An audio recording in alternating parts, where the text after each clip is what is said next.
From Simon & Schuster Audio.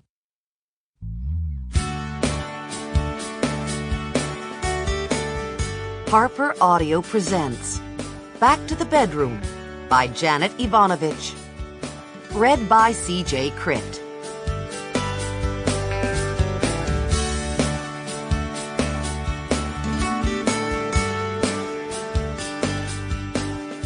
Chapter 1.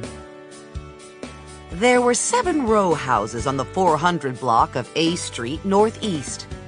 6 of them were federal style.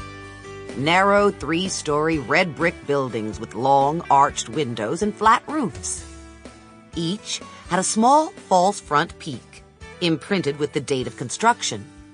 1881, 1884, or 1888. As was the custom at that time, basements were accessible from the front, 5 steps down. The first floor was 5 steps up. Front doors were sunk into arched alcoves, and the doors were thick oak, capped by decorative leaded windows.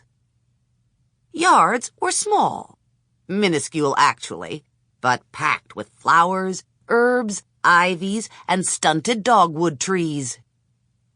The residents of A Street Northeast used every available inch in their tiny yards, just as they filled every available second in their busy lives.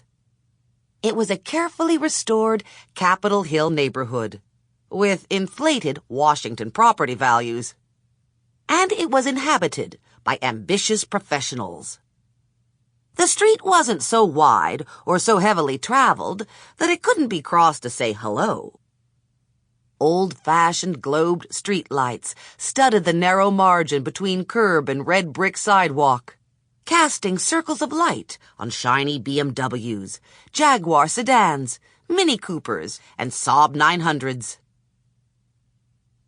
In the middle of the block, flanked on either side by its tall, dark, dignified federal neighbors, sat a fat 2-story Victorian townhouse. Its brick had been painted pale gray. The elaborate ribbon and bow stucco trim was gleaming white, and its gray tile mansard roof was steeply slanted. The house was dominated by a rounded half-turret facade with a conical gray tile roof tipped in silver and topped with a flying horse weather vane. It was an outrageous house. A birthday cake in a showcase filled with bran muffins.